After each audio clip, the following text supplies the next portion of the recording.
Hi friends, welcome to my kitchen. இன்றைக்கி நம்ம ஒரு க்ரீமி மட்டன் கிரேவி பண்ண போகிறோம்.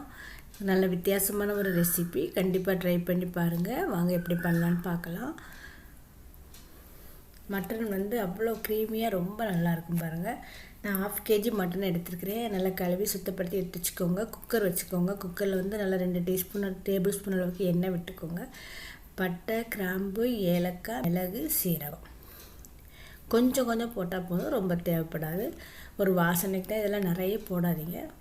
போட்டுட்டு நல்லா ஒரு பொடியாக நறுக்கிய வெங்காயம் 1 நல்லா போட்டு நல்லா வதக்குங்க. நல்லா பொரிஞ்சு பட்டளவங்க வந்ததுக்கப்புறம் வெங்காயம் போட்டுவாங்க. வெங்காயம் நல்லா வதங்கி வந்ததுக்கப்புறம் தான் நம்ம மற்ற ஐட்டங்கள்லாம் போடுறோம். நல்லா வெங்காயம் நல்லா வதங்கி வரட்டும்.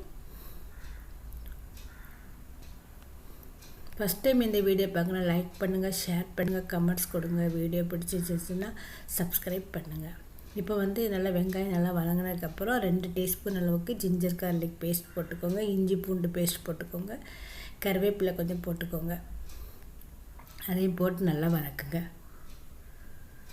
நல்லா வதக்குனதுக்கப்புறம் நம்ம இப்போ க்ளீன் பண்ணி வச்சுக்கிற மட்டன் அதெல்லாம் நம்ம போடுறோம். மட்டன் போட்ட உடனே குக்கரை மூடாதீங்க, நல்லா கிளறி விட்டுக்கிட்டே இருக்கணும். மட்டன் போட்டு நம்ம அதை நல்லா கிளறி விட்டுக்கிட்டே இருக்கணும். அந்த நல்ல எண்ணெயிலே நல்லா மட்டன் நல்லா ஃப்ரை ஆகிற மாதிரி வரும் பாருங்கள். அந்த அளவுக்கு நம்ம நல்லா கிளறி விட்டுக்கிட்டே இருக்கணும். அது கூட இப்போ நம்ம மஞ்சத்தூள் ஒரு 1/2 டீஸ்பூன் அளவுக்கு மஞ்சத்தூள் போடுங்க. ஒரு 1/4 கப் அளவுக்கு நல்லா கட்டியான தயிர் விட்டுக்கோங்க. தயிர் விடுறதுனால மட்டன் சீக்கிரம் நல்லா வெந்துடும் பாருங்கள்.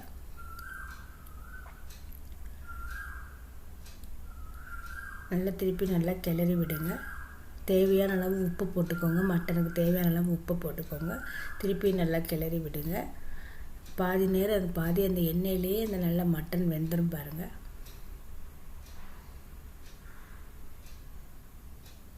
இப்போ நம்ம நல்லா கிளறி விட்டுட்டு அதுக்கு ஒரு 1/2 கப் அளவுக்கு, ஏற்கனவே தண்ணி விட்டுருக்கு மட்டன், இன்னொரு 1/2 கப் அளவுக்கு தண்ணி விடுங்க. தண்ணி விட்டுட்டு குக்கரை நீங்கள் மூடி வச்சுருங்க. உங்கள் குக்கரில் நீங்கள் எப்படி மட்டனுக்கு விசில் வைப்பீங்களோ ஒவ்வொருக்கும் ஒவ்வொரு மாதிரி இருக்கும். உங்கள் குக்கரில் எப்படி வேக வைப்பீங்களோ அது மாதிரி நல்லா வேக வச்சு எடுத்துக்கோங்க.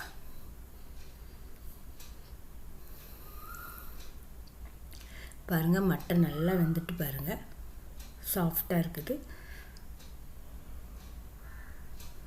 எப்பவும் ஒரே மாதிரி மட்டன் குழம்பு பண்ணாமல் இதில் இந்த சப்பாத்தி, ரொட்டி, ப்ரெட் இதுக்கெலாம் சாப்பிட்றதுக்கு ரொம்ப சூப்பராக இருக்கும் பாருங்கள். இப்போ நீங்கள் இந்த இதை நீங்கள் இன்னொரு பேன் மாதிரி இருக்குல்ல, பேன்லேயே கடாயில் நீங்கள் மாற்றிக்கோங்க. அப்போ தான் நமக்கு மசாலாலாம் போட்டு கிளறதுக்கு நல்லாயிருக்கும். இப்போ அது கூடவே நல்லா 1 டீஸ்பூன் அளவுக்கு கரம் மசாலா போடுங்க. அல்லது மட்டன் மசாலா இருந்தால் நீங்கள் மட்டன் மசாலா போடுங்க. மட்டன் மசாலா போட்டுட்டிங்கன்னா நீங்கள் வேறு எந்த மசாலாவும் போட வேண்டாம். காரத்துக்கு வெறும் மிளகாய்த்தூள் மட்டும் போடும். மட்டன் மசாலா போடாமல் இருந்ததுன்னா பெப்பர் பவுட்ரு, சீரக பவுட்ரு, தனியா பவுட்ரு போட்டுட்டு கரம் மசாலா போடுங்க.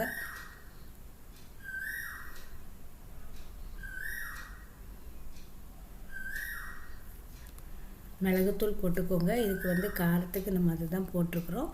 மற்றபடி அடுத்தது கீரை, பச்சை மிளகாய், காஞ்ச மிளகாய் போடுங்க. கொத்தமல்லி இலை போடுங்க. ஃப்ரெஷ் க்ரீம் இருந்துச்சுன்னா